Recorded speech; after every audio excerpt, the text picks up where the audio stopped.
My dude, this podcast is a webinar we did on mindset, and I'll tell you, it is extremely beneficial. One thing I love about doing podcasts or webinars is the preparation for it, and it forced me to dive back into Carol Dweck's mindset book. And man, I just forgot how rich not only that book is, but how much possibility and potential exists, not only by shifting your mindset, but the fact that you can shift your mindset, that you can identify the areas where you have a fixed mindset and you can actually do something about it and shift your thinking to more of a growth mindset. And then the opportunities and the possibilities that opens are just absolutely incredible. Yeah, man, 100%. We had a great showing and some great discussion after the webinar. It is also on YouTube, so we'll put that YouTube link in the show notes if you're actually wanting to watch the slides as we discuss them. But great topic, great discussion on growth mindset, and the cool thing is you can change that, and you can impact the way that your mind is thinking, and make some real action steps on there. So go listen. It's a good one. Get it. See ya. You're listening to Filling the Storehouse podcast. I'm David. And I'm Stuart. And we want to walk with you on the journey to living the abundant life through faith, family, and freedom.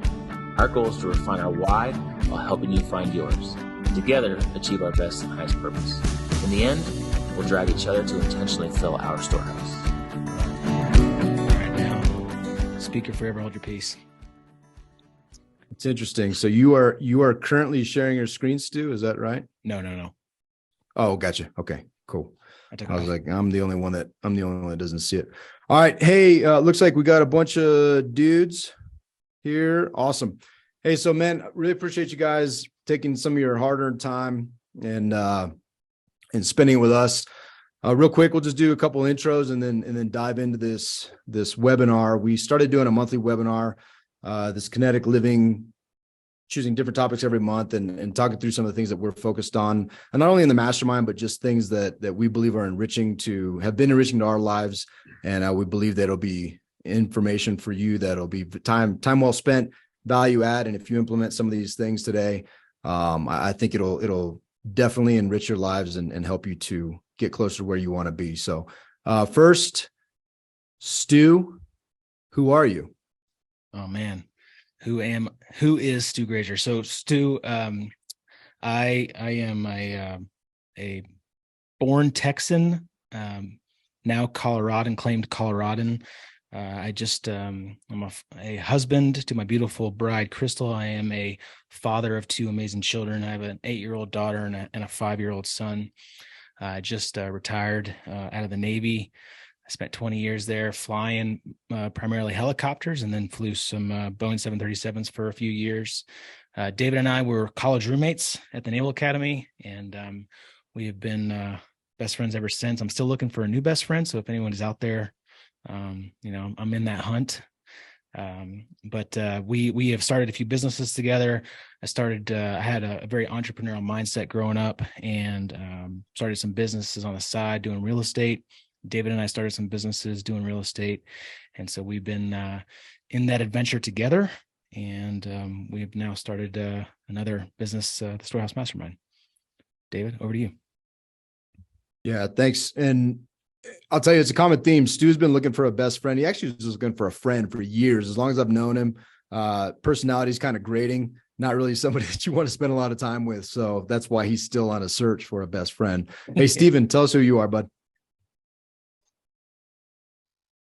Found my mute button. Hey guys, I'm Steven. I live in Philadelphia. I currently work for United Airlines. I was Air Force KC-10s for 12 years. Didn't make it to retirement. I rage quit instead, and got connected with these two guys. Doing a bunch of the back end technical stuff, and really have been. I originally joined these two to help them with the technical, but I've been converted just in terms of seeing what this message does in terms of changing guys' lives. So glad to be here. Yeah, thanks, Steven. And I'm David Gutierrez, for those who don't know me. Really, the three most important things about me: 1, I love Jesus; 2, I love my family; and 3, I love my friends. And, for me, that's really been the foundation of why we do what we do and why I choose to spend my time with guys like Stu and Steven. And we try to build out this mastermind, build out groups of men, build out a community, and really try to help become the best people that we can become, but also help other men to become the best versions of themselves. And, 20-year vet, like Stu said, we went to the Naval Academy together. Hold on, I jacked up my screen here, Stu. Sorry, buddy. 20-year vet, been doing entrepreneurial stuff 15 or so years, really got serious about it with Stu for the last 5 years, started a number of businesses, like you said.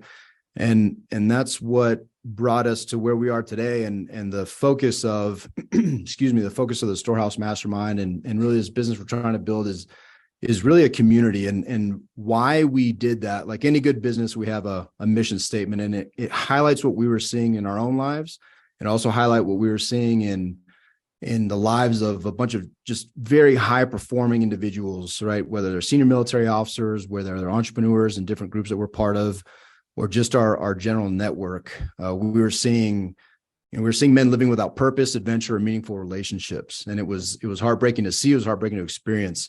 But we fully believe that men can be the heroes of their journeys through intentionality, action, and a tribe to become the men their wives celebrate, the men their sons want to become, the men their daughters want to marry, and the men their friends call brother. And we are men of impact, and that is our goal.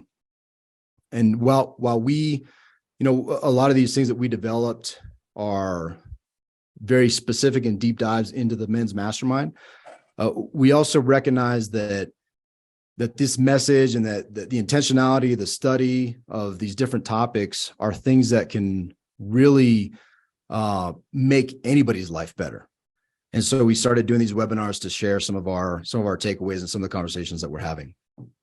All right. So to that point, we established the Kinetic Life Circle, which when you look around this circle, it's areas that we identified as critical growth areas. And if you focus on these areas, we believe that you can absolutely change your life.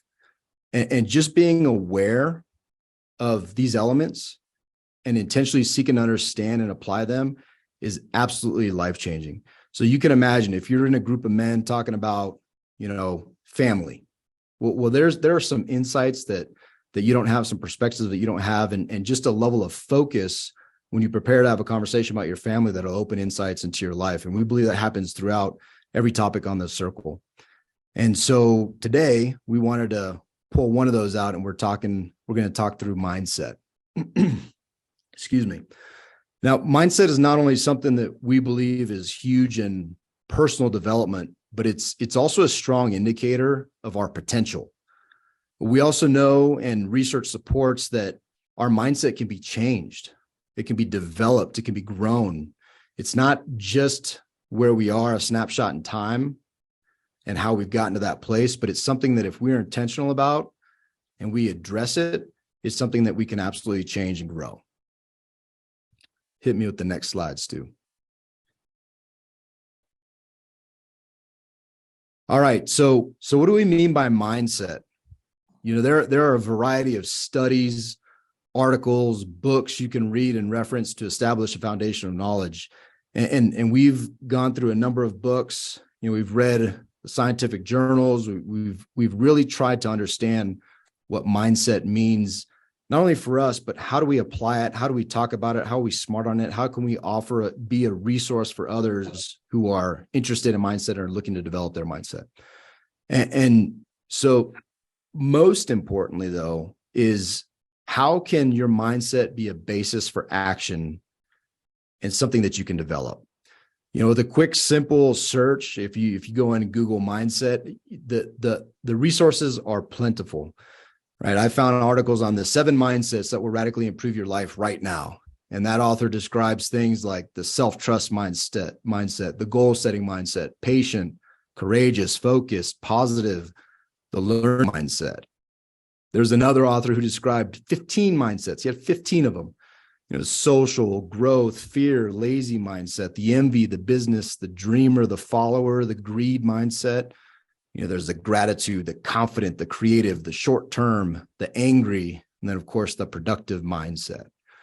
And there are other folks that are ascribing to the 3 mindsets. And then there's Psychology Today article talking about the 4 mindsets. Now, the point here is that there are a ton of thoughts and a ton of research on mindset. And it's very helpful. And it's also great that we have plentiful resources from which to find how we're wired, and maybe even some of these resources will offer us tips on how to do something about it. But for me personally, I just find this extremely overwhelming. The number of mindsets out there, the combination of mindsets, and which one am I, and which one of these 1,000 different combinations of mindsets am I, and how does that help me? How is it practical? Can I do something about it? Is it just who I am? Is it a self-awareness exercise? What is the point? And so I personally found it very overwhelming. And most importantly, I did not find myself able to take action. And I'll say, discovery and self-awareness are extremely, extremely important. But to me, you have to be able to take action to develop and even change the things that you do and the mindset that you have. And I believe that skill and that implementation is critical. So we want to make an important point. Look, I do not believe that I have the answers on what you should read, what you should subscribe to, and what you should act on. However, we strongly believe that intentionally seeking to understand your personal mindset and then pursuing a course of action to proactively assess and address where you are currently is essential to a full life. And I think if many of us, especially us men, are not being intentional and taking the time and setting it aside to truly develop these skills, and we're not doing the work to truly grow our mindset and to change, quite frankly, to change the way we act. Excuse me. I believe that many people are floating through life and they're not seeking knowledge on or making a plan for the life that they want to live. And a lot of guys that we talk to have no idea what life that they want to live, right? They'll use words like comfort and success. And some of them will even get a little more specific, say, I want to be a millionaire. But in every single one of these conversations I've had, I ask one question. Well, what does that mean, right? What does success mean?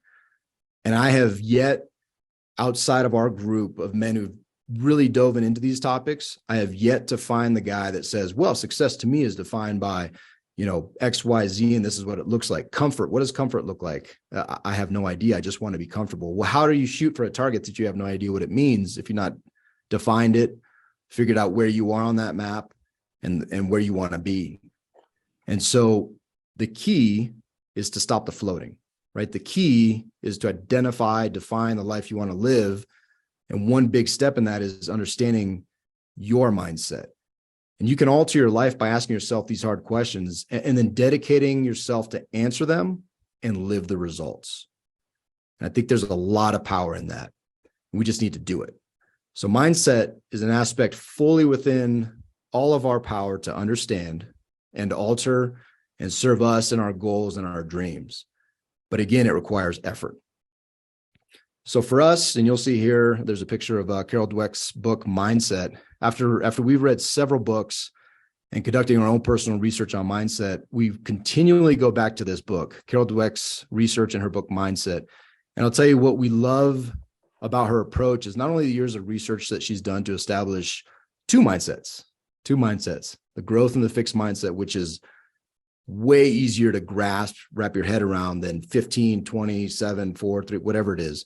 Two mindsets, the growth and the fixed mindsets. But I think the part that we love the most about this book and about her paradigm and her framework is that the substantial work that they've done, that she's done to give practical and actionable steps to change and fortify the growth mindset while recognizing and countering the fixed mindset. She defines them. She makes it clear. She helps us to recognize them in our lives through our actions and the things that we're doing, the things that we're saying, and the mindset that we're cultivating. And then we could do something about it. Next slide, Sue.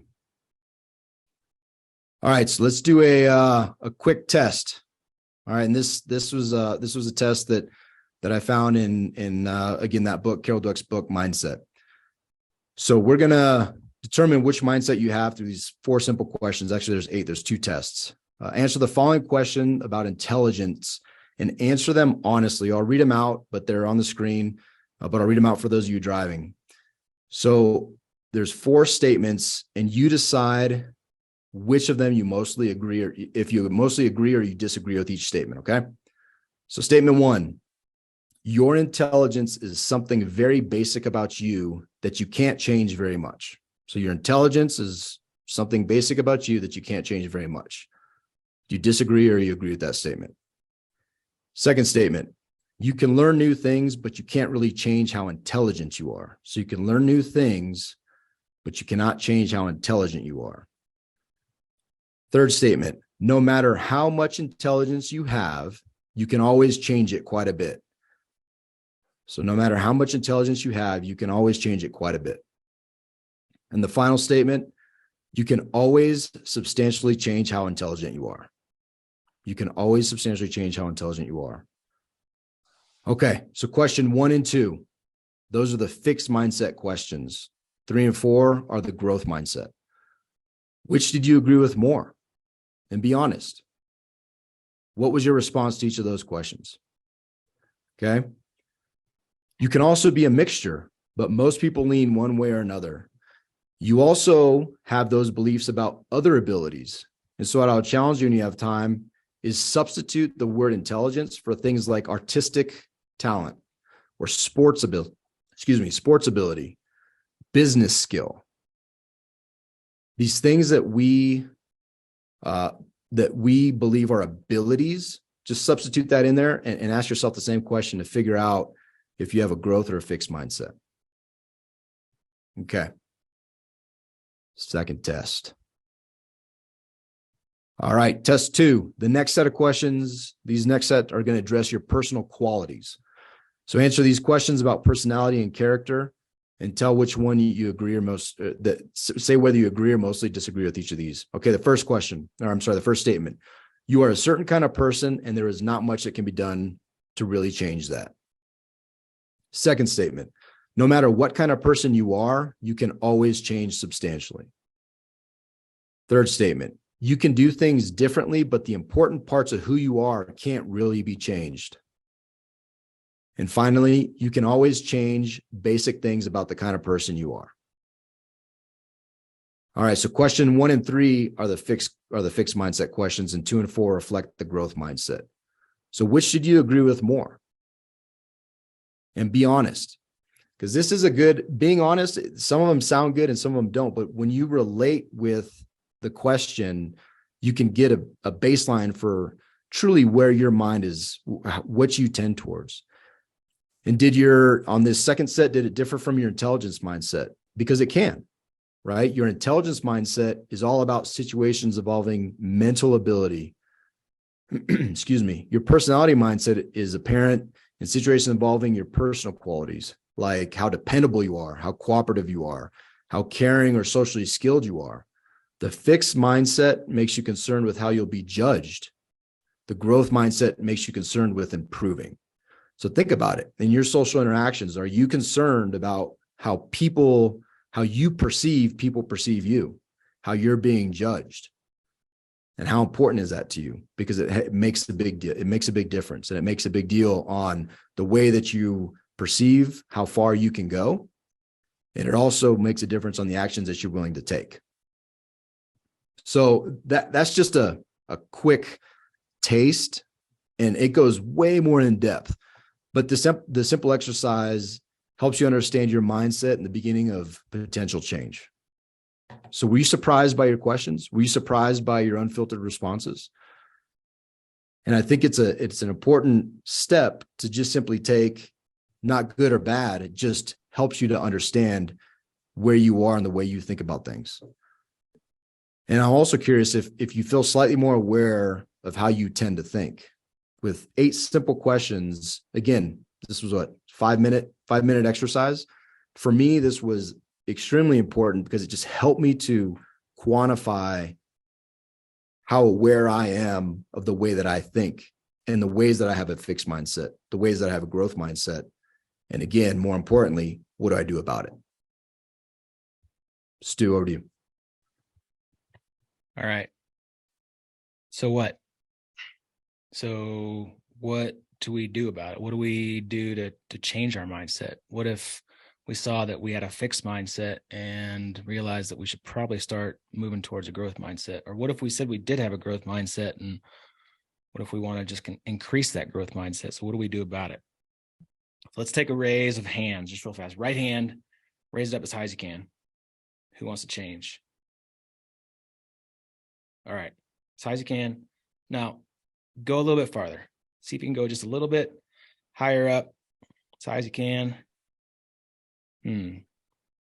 Why didn't you guys raise your hand the first time as high as you can when I said to raise it as high as you can? What happened there? Because it was outside of the view of the camera. So it would make sense to go all the way up. Right. Good call. Could say you go like this. No, but seriously, James said his traps got in the way, but then somehow his traps moved. They moved, and he was able to get it higher. Yeah, that's good. Hey, but seriously, like this simple exercise of just raising your hand, we all didn't raise most of us, for what it was, I could see it, could go higher on the second time around, right? Why is that?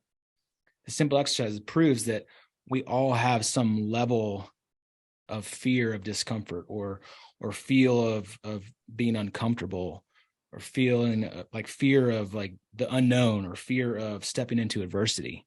We all have some level of that. Some people step into adversity a little bit more, but that's where we start.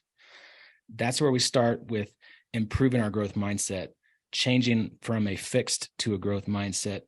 We start by intentionally stepping into that discomfort. We intentionally step into facing our fears. We intentionally try something new, do something hard. That's where we start. And in Carol Dweck's book, she has a couple great TED Talks if you guys are curious about this and interested to learn more about it. But Carol Dweck says that we start by transforming the meaning of effort and difficulty. We change the way we look at effort. We change the way we look at failing. Every time we step outside of our comfort zone, we learn something new, we do something difficult, the neurons in our brains actually start to change, and they form new, stronger connections. And over time, we actually get smarter, and we continue to learn. And that's called neuroplasticity. I know it's a big word for all the Marines or Army guys, or David, I know that's a big word for you too, but neuroplasticity, we are continuing to grow and make stronger connections in our brain by doing these hard things. Something else that is, really important in having a growth mindset is surrounding yourself with others that have that same growth mindset. Surround yourself with other people that are seeking challenge, and surround yourself with people that are doing hard things, forcing you to grow through accountability, through growth. John Green, he has a book called Paper Towns, and he had a TED Talk, and he said to become a real learner and to really truly love to learn, we just need to find the right place to do it, and we need to find the right community to do it with. So if you don't have that, if you don't have a community of people that you're surrounding yourself with that are continuously trying to make themselves better, to continuously try to learn, to continuously push themselves to the next level, to grow, to do something hard, you aren't going to grow yourself. You can't do this alone. You cannot do this alone to really improve on that growth mindset.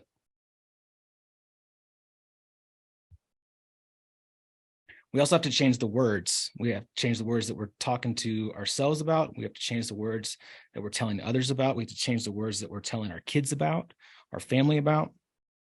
And Carol Dweck also talks about this phrase called the power of yet. In her TED Talk, she talks about a school in Chicago that they didn't do grades. They would have tests, and you either passed or you got a grade of not yet.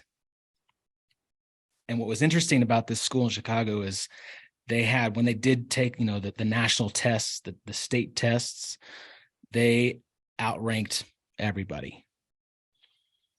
They didn't have any grades in class. They either had basically passing or not yet, but they crushed these national tests. And why is that? I thought about, the experiences of my life. And so I flew helicopters at first in the Navy. This is one of this was my first big deployment. This was in 2004. I was new to a squadron. Our squadron was doing a new mission. We were stationed in northern Kuwait, flying into southern Iraq. We were doing air ambulance, doing medical evacuations. The other guys in this picture, two of them were my classmates, were David and my classmates from the Naval Academy, and they were aircraft commanders, which means basically they signed for the helicopter. They were in charge of the mission. They were in charge of the aircraft. They flew. Everything that happened on that mission, they were responsible for.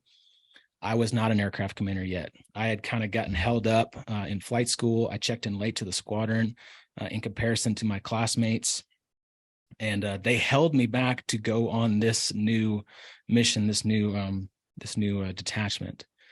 And so I was a co-pilot. I had not qualified to be an aircraft commander just yet, but I was studying to be an aircraft commander.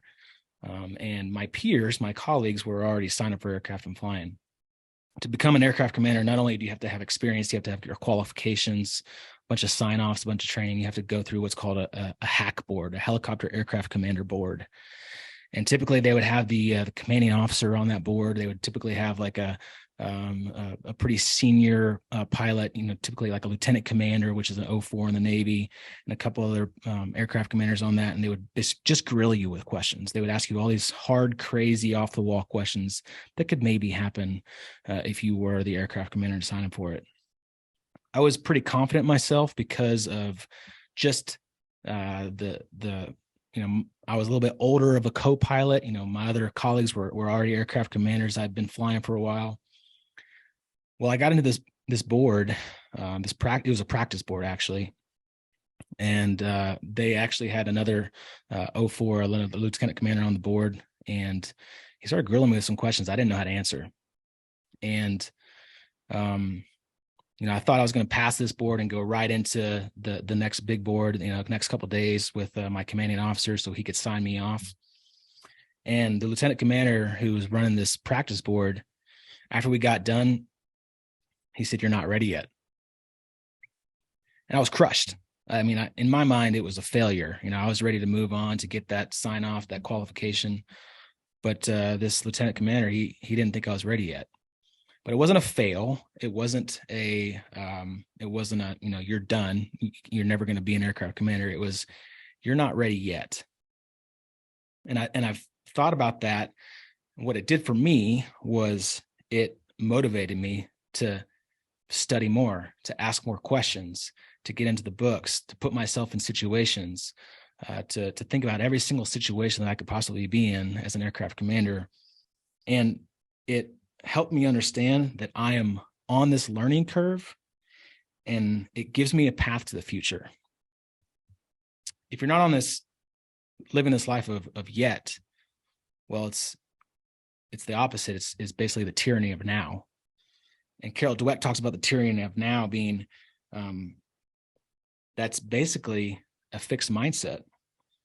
If you're not living in the power of yet, living in the world of yet, well, when you hit failure, you quit, you shut down, you cower, you run away from challenge, or you cheat, or you look for other people that did worse than you, so it'll make you feel better about yourself. Anybody know anybody like that they've experienced, or have you experienced anything like that yourself, where you run into failure and you just quit, or you give up, or you see somebody else that is trying to cheat or knock somebody else down to make themselves feel better? There's a lot of people in this world that are like that, right? What about our kids? Are we raising our kids to live in the yet, or are we raising our kids to be in the tyranny of now? What are we asking them? What are we talking to them about? Are we teaching them to have a growth mindset? Are we teaching them to just get the straight A's, to get the grades? Are we teaching them that they get a trophy like every time they show up? What have you guys seen? I'm just curious. Like, do you feel like what are the things that we're doing as parents? You know, one of the most important things for David and I is to be the best dads that we can possibly be. So as parents, how are we showing up for our kids, and how are we raising our kids to have a growth mindset? I'm going to open up. Come off mute and tell me like what you are doing to teach your kids to have a growth mindset. Anybody? Hey, Stu, Joe Zakowski here. Yeah. So, you know, I'm on board with what you guys are saying. I've been kind of living this life of yet and growth for the past few years, so I'm glad I found you guys in the community that's actually doing this, because it is kind of lonely out there when you're running around trying to figure it all out yourself. But for the one thing that I know that works for me is exposing to my children my weaknesses, where I fall short, and letting them know that I'm not just getting off the horse at that moment. And if they're interested, you know, because I spent a long time, like maybe a lot of other fathers did, trying to shove things down their throat. And all you do is you get met with resistance at that point. But just, you know, taking the opportunity to show them what I'm doing, how I failed, why I failed, and what I'm doing to recover. And I think that, you know, whether you think they're paying attention or not, I think over the long run, that's the golden ticket. I love that, man. Goody, you want to share a comment that we just got in our mastermind WhatsApp group about similar to what Joe's talking about? Yeah, you know, it's interesting. And I also want to make clear, this isn't always we don't know that we're doing something wrong, right? Like when we go to our kids and we say, man, you are so smart. Like that doesn't naturally resonate as something that is potentially damaging. And it's just the intentionality of the questioning, right? Because you're celebrating something that is fixed. You're so smart. Instead of potentially changing it up and saying, man, I love how hard you tried and you got a great grade. How can you even do better? And it just shifts. It's a shift in language. It's a shift in questions. And a lot of times we don't recognize the pressure we're putting. And one of the guys in our group chat, I'll just quickly summarize it. He said that he had an amazing and emotional conversation with his 15-year-old daughter about the pressure he puts on her about grades.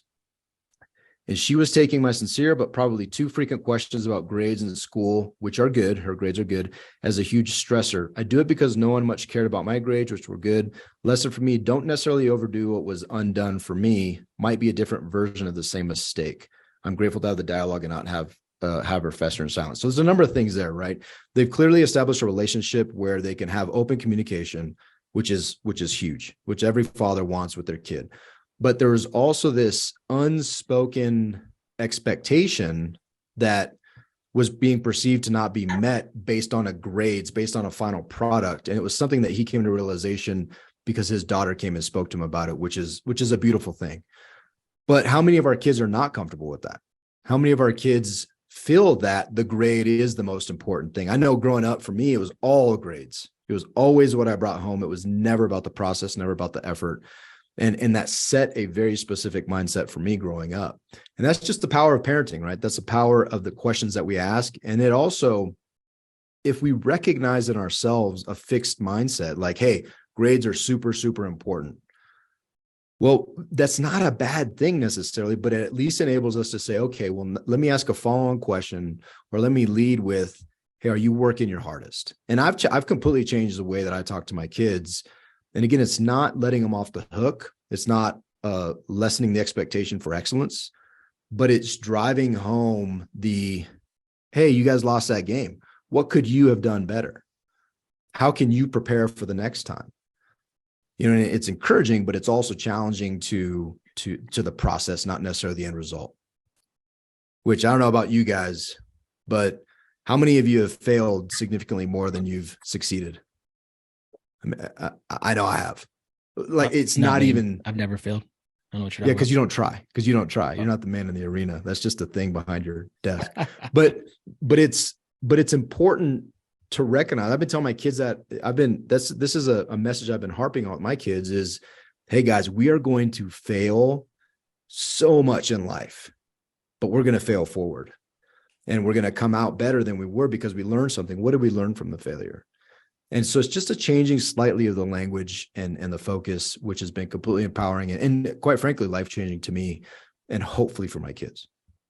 Yeah. And this isn't, this webinar isn't just about, how we're being parents and raising our children, but it drives a point of just the words that we're using, both to our kids, to our family, but also internally to ourselves. And we shouldn't be praising the results. We shouldn't be just praising the intelligence or the talent. We should be praising the process. And we should be finding joy in that process, right? We should be praising the effort, like David said, the focus, praising the perseverance, praising, honestly, the failures, right? We create kids that are hardy and resilient instead of ones that need that constant validation. And we give ourselves and we give our children, we give our family members a path into the future that creates greater persistence. Have you guys heard of the story with who's the woman, the CEO of Spanx? I'm blanking on her name right now, but she, at the dinner table, she would always get asked by her father, "What did you fail at today?" Right? The dad praised failure. They praised his daughter for trying and failing.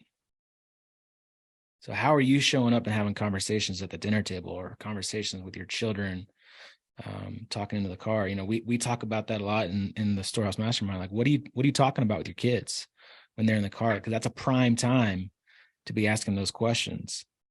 What do you say to them when they get out of the car? I've started telling my kids, hey, go try something new today. And then I ask them when they come home for dinner, hey, did you try something new today? Did you do something hard today? Did you fail at something today? Because that's what I want to praise.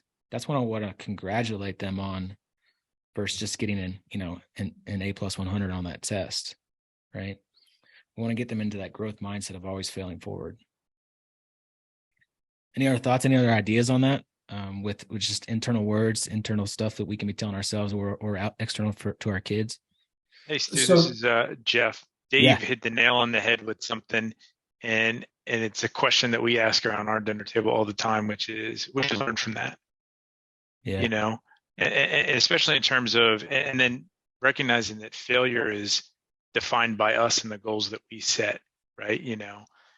My son went out on a whim and was like, I'm gonna try out for the soccer team. I was like, you haven't played soccer since you were 8. And so he's like, yeah, but so I have no expectation to make the team. If I do, great. If I don't, and he came home and he's like, I didn't make the team. He's like, yeah, but I tried. Like, that's cool. And so, right, that was the goal. Many people would have said that the goal would have been making the team. His goal was just lacing up his cleats and going out and seeing what would happen.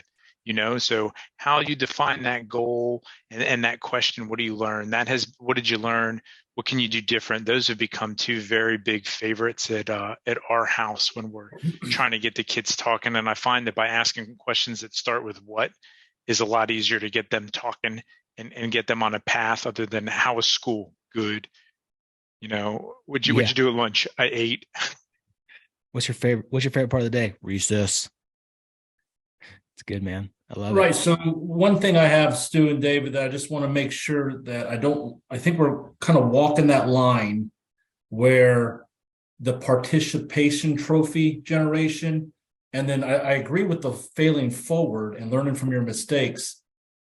And I do agree with rewarding the process, but at the same time, it's really what the end result and what you get from that process that whether you reward or you don't reward. So good example, right? So I coach YMCA and travel baseball, and I usually set an expectation before every season that if we don't win the championship or we don't move on, then that's it. There is no participation trophy. There is no celebration on the fact that we came in last place or second to last or whatever. If you work hard and everything comes together, you end up winning and you have a result there. But if you don't, as long as you learn from it, then the next season you put everything together and maybe you'll strive for that end result. But I get a lot of pushback, or at least I did a few years ago, from a couple of parents where they think everybody should get a trophy at the end of the season to reward the season. And I completely disagree with that. That you can have a great season and not win, and you can fail. But as long as you learn, the winning is you're enjoying the sport, you're learning things, right? Because kids, fundamentals and sportsmanship and just kind of learning all of that together are the things that you should get out of it. But at the end, there isn't a trophy or a medallion or something you give out just because they participated. It's really learning from the process and then the end result. So when I talk to my kids, my son, for example, he's in 7th grade. He's very hard on himself. He's always looking at the grades, but like my wife and I talked to him, well, it's all about how much effort you put in, right? For that test, right? As Jeff was talking about with regards to the next tryout, if you put in the effort and you put in the time and the preparation, chances are when the opportunity presents itself, you're going to succeed. But if you do none of that, and then it kind of expect the result to happen, what's that saying? Don't be upset about the results for the work that you didn't put in, or something along those lines. Yeah. That's good. So I we teach that to, or at least my wife and I do, to our kids, that it's all about preparation. If you go into something not prepared, not putting any effort into it, not being focused on it, chances are the outcome's not going to come out to what you want. And don't be upset when the outcome's not what you want. But at the same time, I just don't want to go towards, hey, you tried your best, you didn't get it, but here's a reward for at least you trying your best. You see what I'm saying? It's kind of like it's a great point, Dave. Yeah, it's a great point. And I'll tell you, one of the proudest moments I've had as a dad was last year. After I can't remember what season it was. My daughter, I think it was a soccer season. And they wrapped up, didn't have a particularly great year, got a trophy. My daughter came up and she's like, Dad, why are we getting a trophy? This is ridiculous. And I was like, I agree with you 100%, sweetie. I agree with you 100%, because it's not about the trophy. And you guys didn't, quite frankly, you didn't earn. I asked her, do you believe that you guys earned a trophy? And she said, no. And I was like, awesome. So what can we do about it to get better next year? And we came up with, I could run more, work out, all these things. And that's the goal, right? So just to be 100% clear, Stu and I are huge believers in the free range children movement, the, let grow movement, this, I don't know if you've ever read Coddling of the American Mind, but, we actually had the co-author, Lenore Skenazy on our podcast, and we're huge believers in this. Participation is not, the trophy's not the point. And we're actually damaging our children with that. That mentality is damaging our children. They're not resilient because they think that there is a trophy at the end of, well, if you didn't earn a trophy, you didn't earn a trophy. And I've been talking to my kids about the Super Bowls coming up, right? There's one champion every year. Doesn't mean everybody else's season was a waste, as long as you grew and you get better. I was like, but look at the Rams. We talk to the kids about these examples. You can be the best and go to the worst like that. And that's in everything, business, school, whatever, but as long as you're pushing. So yeah, I love your point, man, because we are 1000% anti this idea of, petting the ego at the cost of growing resilience. Because it doesn't work. I think you find out, you hear all these stories, right? There's the girl from, I think it was Stanford, and there was another one over at like Virginia Commonwealth or something, where I think the parents or the lifestyle they grew up were setting certain expectations. And then when those expectations were not met, unfortunately, at least some of the generation now, it leads to things like depression, suicide, completely going off the cliff because they didn't either get into med school, they didn't make their soccer team, whatever it is. And I think that's the detrimental part, I think, of not failing forward, or at least allowing your kids to understand that it's okay to fail. it's okay to not meet certain expectations as long as you put in the preparation effort. But if you don't, it's okay. Yeah, that's good. As long as we're putting in our best effort and we know that, hey, maybe there's options, maybe there's alternatives. But when kids think there's no alternative, then I think that's where you end up with the horror stories that you hear nowadays on the news. Yeah. Calling of the American Mind talks about that a lot. Kunda, it's a great book. If you haven't read it, highly suggest it. Okay. So here's our challenge. It's 2023. We started this webinar series with mindset, the growth mindset, because if you have a mindset to grow, you're going to do incredible things. Our challenge is to go do hard things. So we have a saying in the Grazier household, GDHT, Graziers do hard things. We talk about it all the time. We went and climbed a 14er in September. Stephen came out. It was I think it was the highest elevation that Stephen has ever been, living in Philadelphia. But that's the call to action this year. In 2023, if you take anything away from this webinar, go do something hard. Like seek challenge, step into adversity, go climb a 14er, sign up for a marathon, or go do some like crazy David Goggins style, 48-hour craziness challenge, right? Where you don't sleep or 75 hard or something like that. Or maybe it's just like take a course on something that you're interested in that you've never taken before. Go learn something new, or like go have that like hard conversation with a family member that you've been dreading for a long, long time. I had a pretty hard conversation with my father around the holidays that I'm kind of an introvert. I am a passive aggressive type of person. And I finally just stepped up and had a harder conversation with my father that has been needed to be had for a long time. So maybe it's that, right? And then change the words you're saying to yourself, and then change the words that you're saying to your kids. And then also, as a dad or parent, let your kids see you do these hard things. So then they mirror you down the road. Let them see the values that you have in your life that are important to you. Let them see you working out, at 5 a.m. in the morning.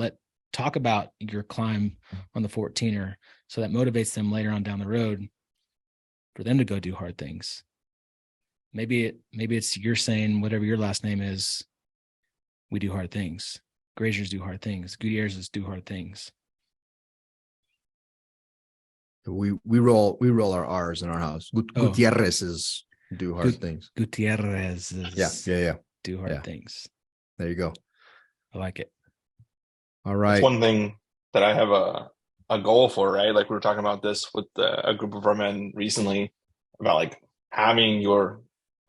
allowing your kids to be a part of and participate in you doing something new, expanding your boundaries and your horizons, things like that, right? Like my father passed on a whole bunch of skills to me. We have an imperfect relationship, but he passed on some important skills to me, how to change my oil, how to do these different things, right? But it was things that he knew how to do. And I think there's value in that too. But like I was sharing with you guys earlier, right? Like I have this dream now, this goal. My kids are small, but as they grow up, right? Like through the military, through growing up in Texas, I know how to shoot really well. I'm a very good shot with a rifle, with a pistol, everything.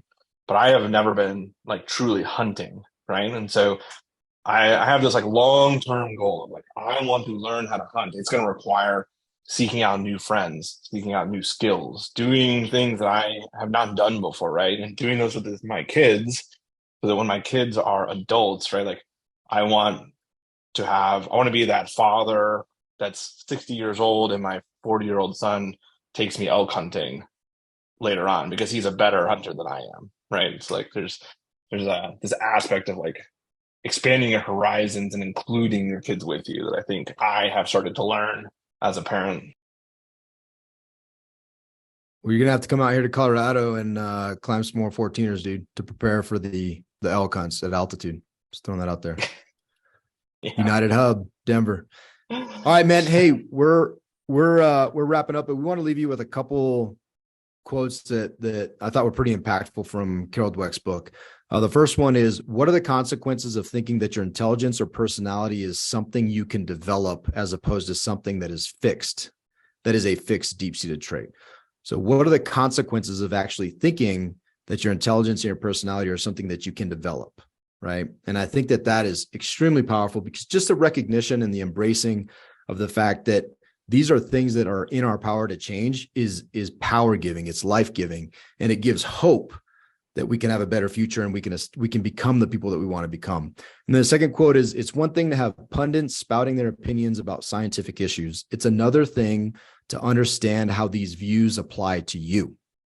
For 30 years, my research has shown that the view you adopt for yourself, let me say again, the view that you adopt for yourself profoundly affects the way you lead your life.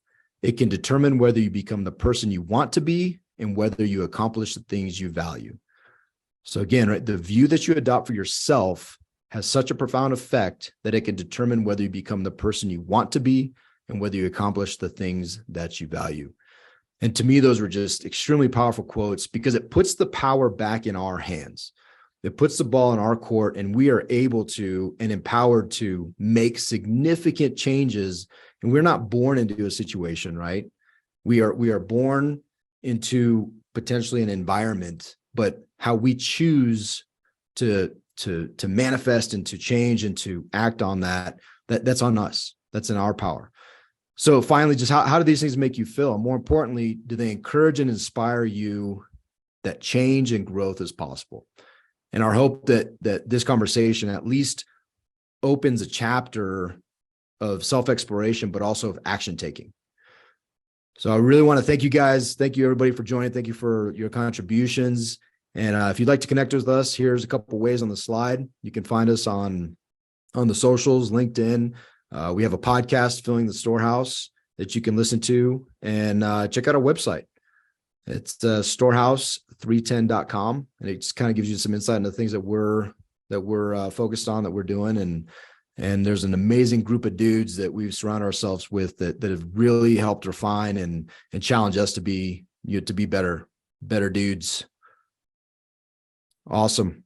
Any questions? Any last comments? Go ahead. Better quite yet, but you're working. We don't talk about that. We just, it's just try to convince others.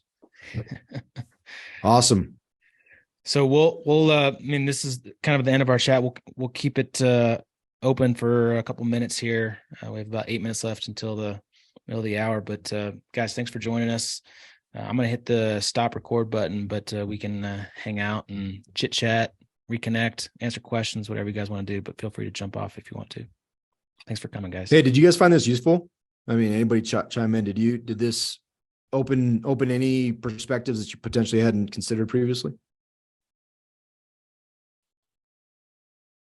Yeah, Dave, it was awesome. No, I like it. How often do you guys do these type of get-togethers? We're going to do it once a month. This specific Kinetic Living webinar series will be once a month, and we're going to go through, talk about the things that we're, some of the big ticket items that we're talking about in the mastermind. And I'm looking at your website. I do not see where I put in the 2002 Naval Academy discount. Where do I put that in? It's actually an upcharge. It's an upcharge because we know how awesome you are. Because you're part of that class, it's an upcharge. Oh, great.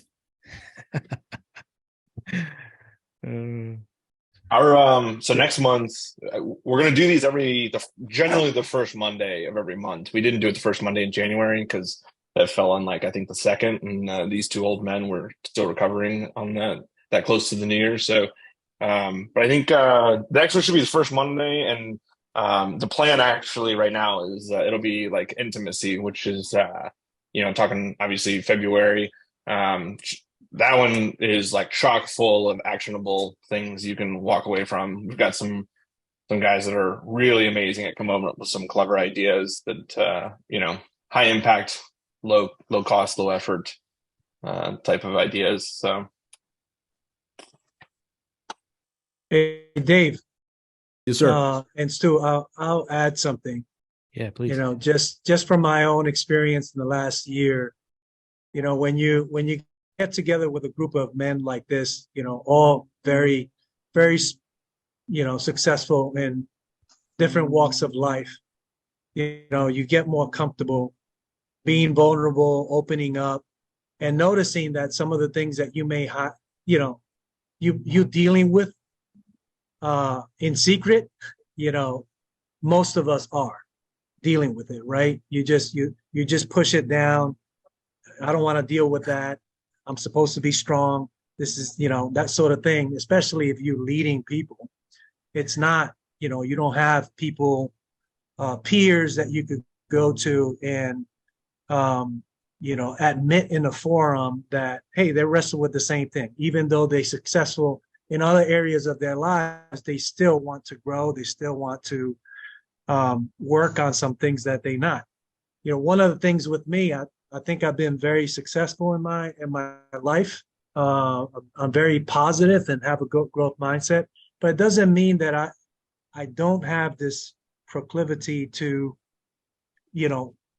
some limiting mindsets or limiting behaviors to surface at times, right? I have to deal with, hey, here that demon comes again, trying to haunt me. How do I deal with that, right? So even people who feel that they are, nines in general in growth mindset or in that circle, most of us are not perfect, except for Dave Gutierrez. Thank you for acknowledging that, Dave Perez. I wanted to take the opportunity in public to acknowledge. Thank you, that. and I wish we were still recording. You are the unfortunately. You are the bar. You are the bar. Thank you for that. But it's huge to be able to, and the group that's able to say, hey, Dave, you said you're going to be working on that and hold you accountable, right? What actions have you taken, right? And it's not a judgment thing. It's because we love each other and we committed to each other, that they come back and say, I want to see you grow. What actions have you taken to move the bar towards that goal that you put? Oh shit, I'm falling short. Yeah, I'll get back with you next week with a list of things. And it does motivate you, right? That's just the only way. I've been a coach in different realms, and it's nearly impossible. You got to be Superman to not fall short sometimes. And it's always better when you have somebody there to answer to, right? That you respect and trust. So I wanted to share that because it certainly helped me this last year level up. Yeah, man. Thanks for sharing, dude. Yeah. And it's interesting. We did not pay Dave Perez to say all that stuff ahead of time. No. And Dave's a ninja. Don't let him fool you. Dude is a ninja.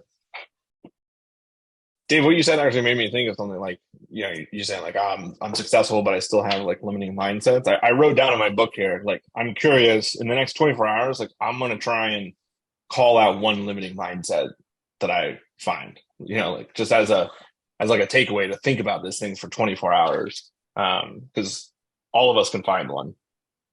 Oh, absolutely. And those are things that psychologists say you can't, this limiting behavior, they set typically when you're young, when you're a kid, for your environment, things that were said to you, things that you internalize.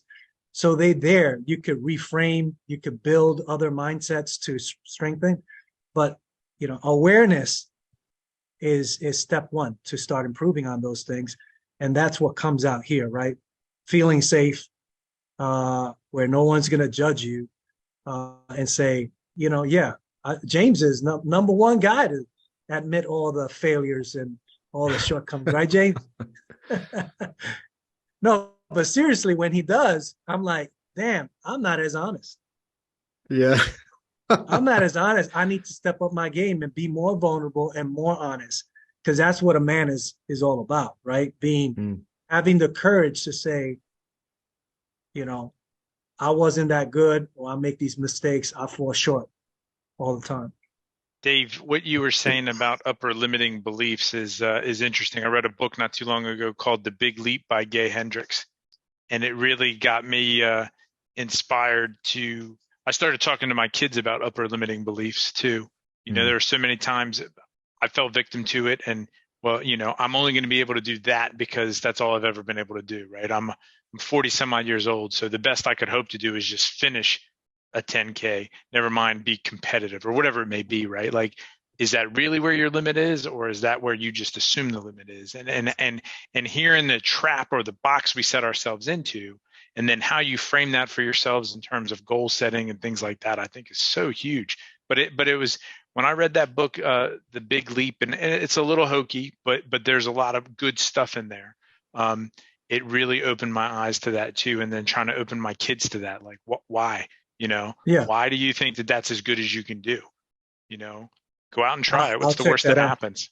Yeah. I'll check out that book, but I wanted to share that because it's not that you won't, you will, right? Even if you've been working on it for 3, 5 years, 10 years, right? What you become is better aware when that's coming to haunt you. It happens now since I retired. I'm trying to land the best job that will pay for what I could contribute to. I'm not getting it yet, right? What creeps in is because I've had 33 years of military, success and for getting promoted all the time, right? So now it's like, I didn't get it. What do you mean? or it's like, damn, I suck, right? Maybe I'm not as good enough. Maybe they just blow up my mind in the military, right? It's just harder. But what's important is the tools that you learn in a team like this is how do you deal with that, right? It's normal for that to creep up if you have those limited perceptions or minds or behaviors. It's how do I deal with that? By the next day, I'm like, okay, I'm gonna get a coach. I'm going to work on my resume.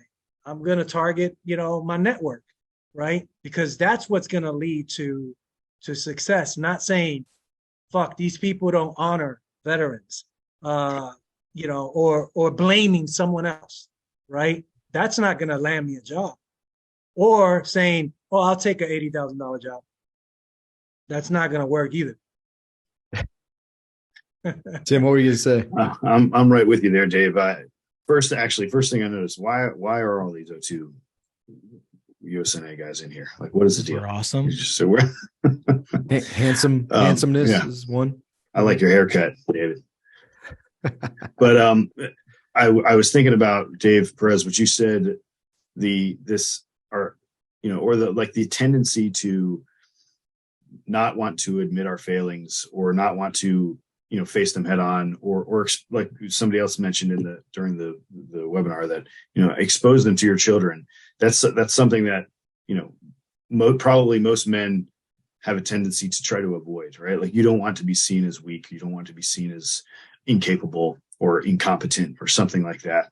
And I almost think that that's just as dangerous as the participation trophy mindset, right? Like, always rewarding just mediocre performance is almost the same as avoiding acknowledging when you fall short, because like, for at least especially for kids, like, that gives them this idea that their father has never faltered, and it's like sets up this standard that they can never achieve because everybody fails. They just don't know that their big strong dad never failed, right? He always did the best, right? He could chop down a whole acre of trees in one swing, whatever it is, right?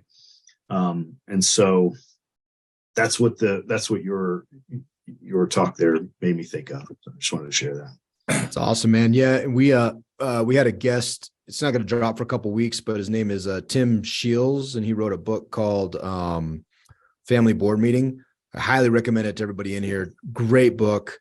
But one of the things he said in the podcast, that again, it hasn't dropped quite yet, but he said we should try to kill Superman. We should try to kill the perception of Superman in our kids, because it's not, it feels great. And our kids think, my kids, oh, my dad will beat up your dad, that whole thing. But to be able to show true vulnerability, not only to your kids, but to your wife, your significant other, to be able to show that true the human side that fails far more than we succeed is actually very, very empowering. Right. And Right. for them to be able to respect and love you and also recognize that you fail, like that's way more powerful than this Superman identity of, this is who my dad is. No, that's not who your dad is. And like letting your kids see you cry, right? Letting them see you cry, letting them see the real side of who we are. I think all these things are extremely important places to be. And it does way more good for them than it does, harm to us. Right. So, hey, real quick, who's Mel? Sorry. Who's Mel? No. All right. I'm assuming Mel. Hey, sorry about that. I was working a bit quietly while listening and really enjoying. I know Stephen, and we worked together some time ago, and nice. just really, solid person. And I thought I'd join. No kidding. I found this incredibly valuable. I come from I'm just over 4.5 years sober, and I hear a lot of things in here that really resonate with me from a recovery standpoint, which Awesome. I would say, from probably about the 6-month mark on, really became more of a journey of growth and self-improvement rather than, avoiding drinking. The obsession was lifted, and I kind of moved to a more, really kind of a journey of self-growth. So Awesome, this man. has been inspirational to see, that there are networks like this out there that are kind of divorced from really, I guess, what I would call sort of the idea that there has to be something wrong with you to grow. The starting place has to be a rock bottom. I think it can be a place of, hey, things are going fairly well. How do we just polish up, and how do we really kind of improve? So I appreciate the efforts here, and I'll keep listening. I think this is great. Awesome, Thank man. you. Oh, thank you. Appreciate it. If you're associated with Navy football from 1998 to 2002, you have plenty of failure to show your children as they grow up. And they can show Lots. up each year Lots. from there on. Yeah. You just have to pull up the record and be like, this is Old what Charlie it looks Weatherby, like, man. guys. Yeah, well, our senior year, what were we, 0-10, 0-11? Yeah, it was pretty bad. It was pretty bad. Yeah, pretty bad. That's good stuff, guys. That's Charlie I had to Weatherby's go get the strategy, keys. right? It was up the middle, up the middle, up the middle plan. Right? There you go. Good strategy. Hey, that's what For the most part, yes. They sent me to Charlie Weatherby's house to get the keys from him the day after he was fired. His keys from Ricketts. Oh, And that was like that's cold-hearted. That he was like, "You want to come in for some coffee?" I was like, "No, Chuck. I just need the keys, please. This is awkward." He's a sweet guy. He's a sweet guy. He is. He's a very nice guy, Jesus. but I was not prepared for that moment at 21 years old. I had no idea that you were that is very interesting. And Jeff, let's connect this week. I we've been exchanging messages back and forth, but let's connect. Get on a call. Absolutely. Sounds good. Guys, thanks for joining us. I know we're over, but this was a good conversation, and I have it all recorded, which is even better. Great to see you, everybody. Great. I'm going to stop the record now and Right, we'll jump off this guy. We'll do thanks for another joining, one guys. in February, so come join us. Awesome webinar. These are one of my favorite things that we have really started doing. I think as we continue to do them and find a way to add as much value as possible, it's something that I think is just a great tool and a great mechanism to not only sharpen our swords, but also to put out good content and to challenge people's thinking. And I'll tell you, this mindset, the idea of mindset, even though I've read the book a number of times and we're talking about this stuff, it's a daily challenge. It's a daily challenge to recognize that we can do something different about the way we think, the stories we tell ourselves, our narratives, and the power in that it's just so strong. I love the opportunities that are opened up when we just change the way we think, man. It's a pretty magical thing. Yeah, man, our mind is a powerful tool for sure. And that's exactly what it is. It's a tool. We can use that to our advantage. We can do a lot of really, really amazing stuff when you put your mind to it. That's what I tell my kids. That's what I tell myself. That's what I tell you every day. I mean, there's a lot of work that you have in front of you that we need to work on. So having that growth mindset is a really good start. Well, and talk about tools, I tell you every day that you're a tool, right? And so I see you as the same. I see you in the same light. So that's a compliment. I don't know if that's a growth mindset though. Hey, you know what? Not for debate right now. Okay, fair enough. I know that our listeners gain value from this webinar, and the way to gain even more value is to go expand your mindset. Go read some books, go do some research, go pull up some articles, tons of information out there, and challenge the way you think. I like it. Good call to action. Go do it. See ya. Giddy up. Giddy up.